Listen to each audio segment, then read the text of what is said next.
විදේශ සේවා නියුක්ති කාර්යාංශයට වසර 40ක් පිරීම නිමිත්තෙන් අපි සමරු මුද්දරයක් නිකුත් කරන්න කටයුතු සූදානම් කරලා තියෙනවා. වසර 40ක කාලය පුරාවට අපේ රටේ ලක්ෂ සංඛ්‍යාත මිලියන ගණන් ශ්‍රී ලාංකිකයන් විවිධ රටවල රැකියාව සඳහා ගිහිල්ලා තියෙනවා. මේ වෙනකොටත් මිලියන 3.5කට ආසන්න ශ්‍රී ලාංකිකයන් ප්‍රමාණයක් විවිධ රටවල රැකියාවන්හි නියුක්ත වෙනවා. ඇත්තටම විදේශ සේවා නියුක්ති කාර්යාංශය පටන් ගැනීමේදී ප්‍රධාන අරමුණ බවට පත් වෙලා තිබුණේ ලාංකිකයන් විදේශ රැකියාවලට යාමේදී විවිධ පෞද්ගලික ආයතන හරහා ඒ විදේශගත වීම සිද්ධ වුණා.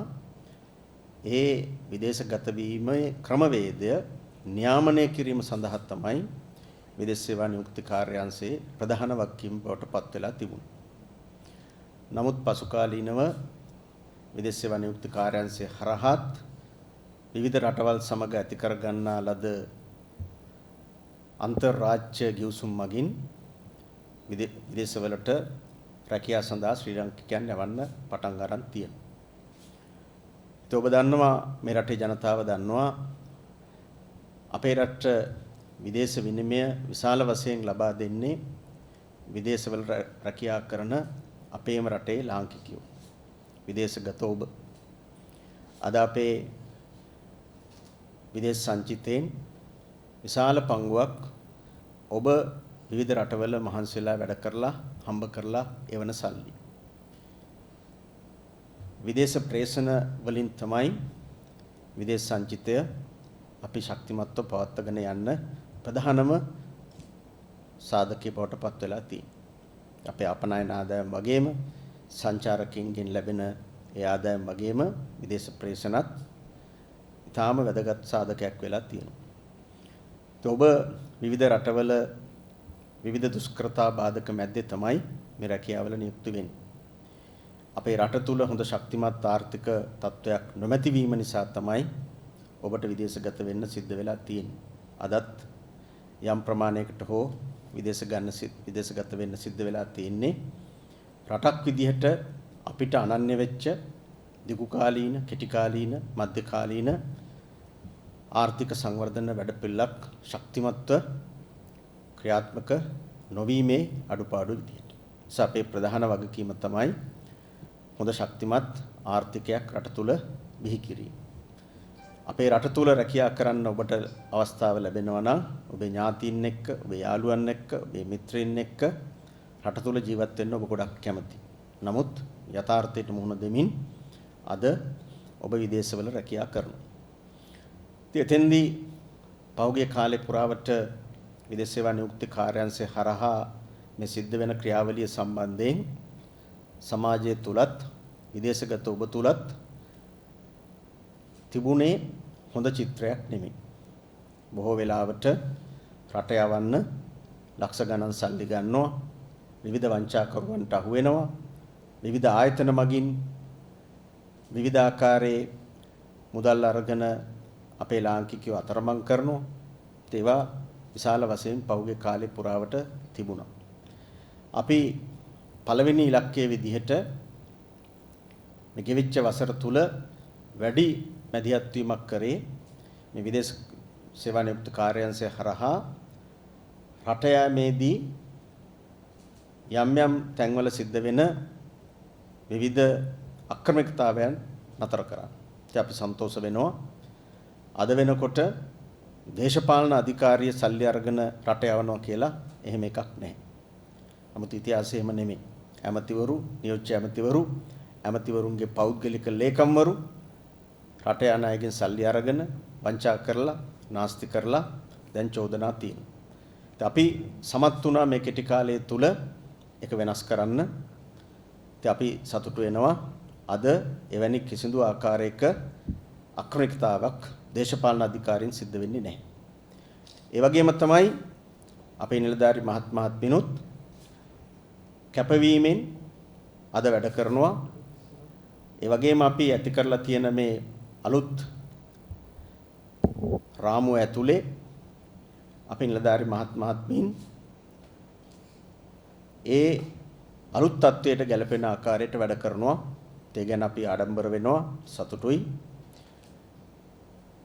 තනක දෙක සිද්ධියක් දෙකක් වාර්තා වුණා. ඒ හැම අවස්ථාවකදීම අපි ඒකට අවශ්‍ය කරන නීතිමය ක්‍රියාමාර්ග ගත්තා.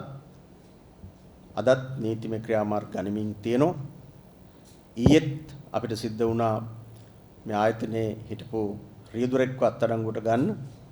මේ විදේශගත කරන්න කියලා සල්ලි ගන්න චෝදනාව මත එවැනි ක්‍රියාමාර්ග හරහා අපි ආයතනය යථා තත්ත්වයට ගෙනල්ලා පිරිසුදු ආයතනයක් බවට පත් කරන්න අවශ්‍ය උපරිම ක්‍රියාමාර්ග ගන්න. ඒ නිසා කිසිදු ආකාරයක මුදල් ගෙවීමක් කිසි කෙනෙකුට කරන්න එපා රට යන්න කියලා. ඒ අදාළ ඒජන්සිය හරහා නියමිත ගාස්තුවක් ගෙවන්න තියෙනවා නම් ඒ ගෙවන ගාස්තුව ඒජන්සිය බැඳිලා ඉන්නවා විදේශ සේවා නියුක්ති කාර්යාංශයට දැනුම් දෙන්න. ඒකට අපි ඩිජිටල් ක්‍රමවේදයක් හඳුන්වා දීලා තියෙනවා. ඒ නිසා යම්කිසි කෙනෙක් රට යන්න යම්කිසි ඒජන්සියකට සල්ලි දුන්නොත් ඒ දීපු ගාන ඒකට අවශ්‍ය කරන රිසිට් පත්‍ර ලබාගෙන එය ඒජන්සිය මගින් අපේ විදේශ සේවා නියුක්ති කාර්යාංශයේ වෙබ් පිටුවේ පළ කරන්න ඕන. ඒ නිසා ඕන කෙනෙකුට දැක බලා ගන්න පුළුවන්. ඒ නිසා අනවශ්‍ය විදිහට විවිධ ජාවාරම්කාරයන්ට තරවකරුවන්ට අහු වෙන්න එපා. එයාට සල්ලි දෙන්න යන්න එපා. ඒකෙන් වළකින්න කියලා අපි ශ්‍රී ලාංකික විදේශගත වෙන්න බලාපොරොත්තු වෙන අයටත් දැනුම් දීමක් කරනවා. ඒ වගේම තමයි විදේශ සේවා නියුක්ති කාර්යාංශය හරහා විශේෂයෙන්ම මේ දවස්වල වැඩිපුරම ඊශ්‍රායලයට විවිධ ශේෂ්ත්‍ර සඳහා රැකියාවන් වලට යවනවා. ඒකෙදිත් සමහර අය යම් යම් චෝදනා ඉදිරිපත් කරනවා විදේශ සේවා නියුක්ති කාර්යාංශයෙන් එය හරියට ක්‍රියාත්මක වෙන්නේ නැහැ කියලා. ඇත්තටම ඒක වැරදි අවබෝධයක්. මොකද මේ ඊශ්‍රායලයට රැකියාව සඳහා යවන අය අනුගමනය කළ යුතු ක්‍රියාමාර්ග කීපයක් තියෙනවා. ඒවා අපි නෙමේ තීරණය කළා තියෙන්නේ. ඊශ්‍රායල් ආණ්ඩුව මේ විදිහ ඊශ්‍රායලයට යන රැකියා පිළිබඳ දත්ත ඒ සියල්ල අධීක්ෂණය කරන්නේ ඊශ්‍රායලයේ තියෙන පීබා කියන ආයතනය. ඒ ඊශ්‍රායලයේ ආණ්ඩුවේ ආයතනයක් වෙච්ච මේ පීබා ආයතනය මගින් තමයි මේ තේරීම් කටයුතු සිද්ධ කරන්නේ. විදේශ සේවා නියුක්ති කාර්යාංශයේ තනියම නෙමෙයි. උදාහරණයක් විදිහට සරලව ඊශ්‍රායලයට යන්න බලාපොරොත්තු වෙන අය අපේ ලාංකිකයන්ට ඉස්සෙල්ලාම තියෙන්නේ තමන්ගේ නම විදේශ සේවා නියුක්ති කාර්යාංශයේ වෙබ් පිටුවේ ඒ අදාළ ශේෂ්ත්‍රයට අදාළව ලියාපදිංචි වෙන එක. ඒ ලියාපදිංචි වෙච්ච නාම ලේඛනයේ තුල වයස පිළිබඳ ගැටලු තියෙනවද? එහෙම නැත්නම් වෙනත් නොගැලපෙන ගණු තියෙනවද කියලා මූලික පරීක්ෂණයක් කරනවා. ඒ පරීක්ෂණය කරාට පස්සේ ඒ නම් ලයිස්තුව ඇත්තටම ගත්තොත් අපි ඒ සඳහා සුදුසුකම් තියෙන අය විදිහට හඳුනා ගන්න.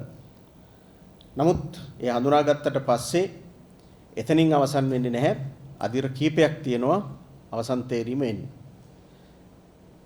ඒ නාම ලයිස්තුව ඊශ්‍රායලයට යවුවට පස්සේ ඊශ්‍රායලයේ පීබා ආයතනයෙන් මේ යන ලාංකිකයන් පිළිබඳ නැවත පරීක්ෂා කිරීමක් කරනවා.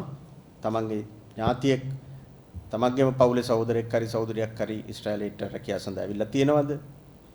ඊළඟට මේ නාම ලේඛනයේ තුල ඊට කලින් අසාධුගත ලේඛනවල ඉන්නවද?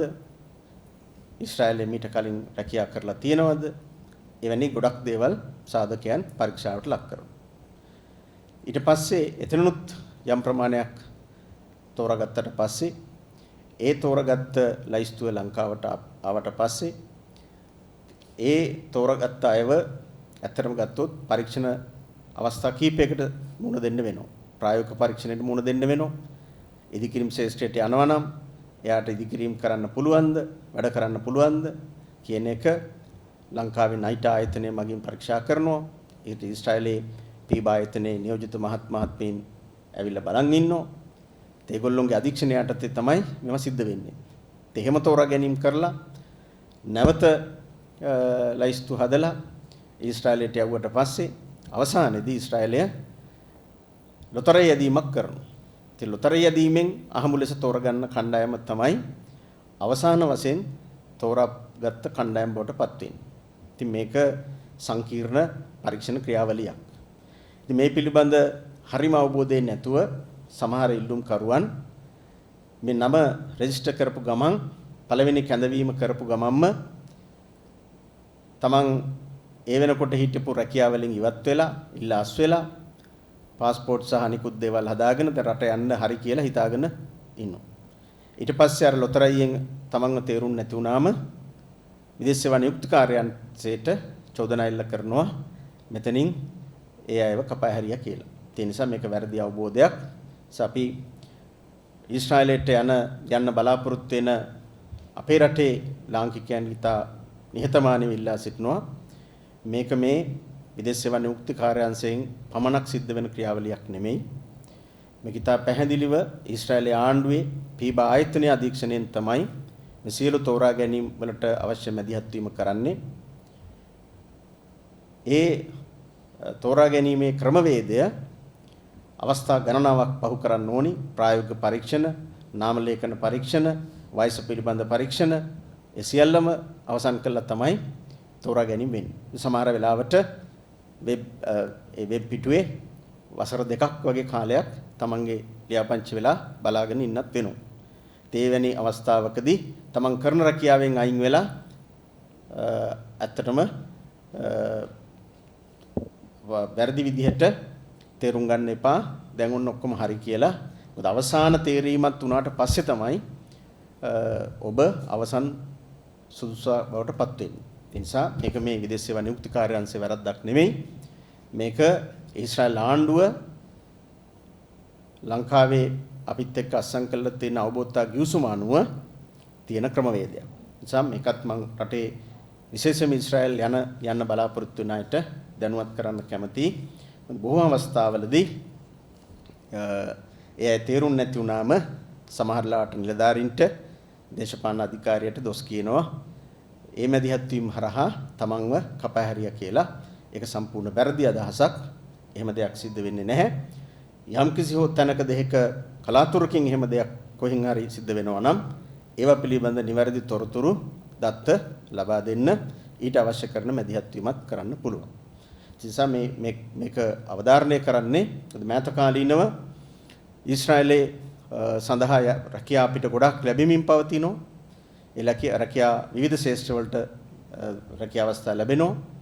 එතෙන්දී යම් තරංකාරීත්වයක් ඇති වෙලා තියෙනවා.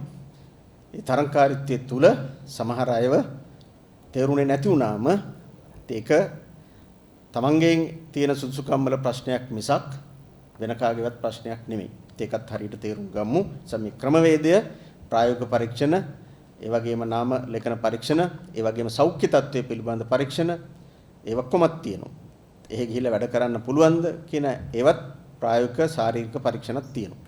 ඒවත් සමත් වෙන්න ඕනේ. තප්පරයක් අඩු වුණත් කරන්න දෙයක් නැහැ. සම්මුඛ පරීක්ෂණයෙන් අසමත් වෙන්න පුළුවන්. ඒක තමයි தත්ත්වය. අපි අමතිවරු හරි දේශපාලන අධිකාරිය මැදිහත් වෙලා තමන්ගේ හිතවතුන්ව, යාළුවන්ව, හිතවතුන්ගේ යම් ගෝලයන්ව මේවට නම් ඇතුළත් කරන්න කිසිසේත්ම මැදිහත් වෙන්නේ නැහැ. ඒ සංස්කෘතිය අපි වෙනස් කරලා තියෙනවා. ඒ නිසා අපි අලුත් සංස්කෘතියක් ඇති කරලා තියෙන්නේ විනිවිද පේන ආකාරයට මේ රැකියාව සඳහා ඔබට යන්න අවස්ථාව ලබා දෙන්න. ඒ අවස්ථාව ප්‍රයෝජනෙට ගන්න. ඒ වගේම සමහර ඒජන්සි මගින් යම් අඩුපාඩු සිද්ධ වෙන තැන් අපි හඳුනාගෙන තියෙනවා.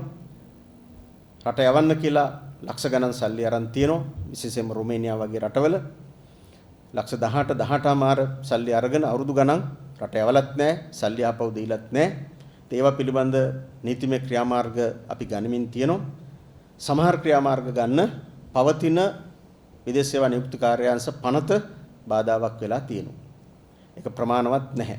ඒවා යාවත් කාලීන වෙලා නැහැ. ඒ නිසා අපි දැනට අපේ මේ තියෙන නීතිය වෙනස් කරන්න නව පනතක් හඳුන්වා දෙන්න අවශ්‍ය කරන සංශෝධන ඇතුළත් කරමින් නව පනතක් සකස් කරමින් ඉන්නවා. අපි බලාපොරොත්තු වෙනවා යථා කාලෙදී නව පනතක් හඳුන්වා දෙන්න.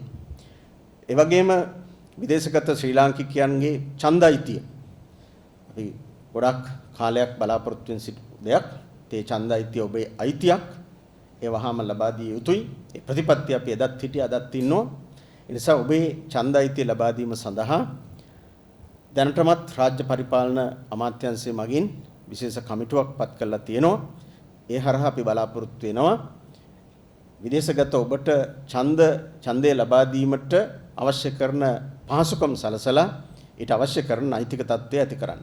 මැතිවරණ කොමිසමත් හරහා පහුගිය දවස්වල එක්සත් ජාතීන්ගේ සංවිධානයේ යම් කණ්ඩායමකුත් ලංකාවට ආවා. මේ මැතිවරණ ක්‍රමයේ පිළිබඳ සාකච්ඡා කරා. ඒ අයගේ සහයෝගය ඇතුව ලෝකයේ විවිධ රටවල විසිරලා ඉන්න ශ්‍රී ලාංකිකයන්ට ලංකාවේ ඡන්ද අයිතිය ලබා දීම සඳහා ක්‍රමවේදයක් සකස් කරන්න දැන් අපි ආරම්භයක් තියලා තියෙනවා.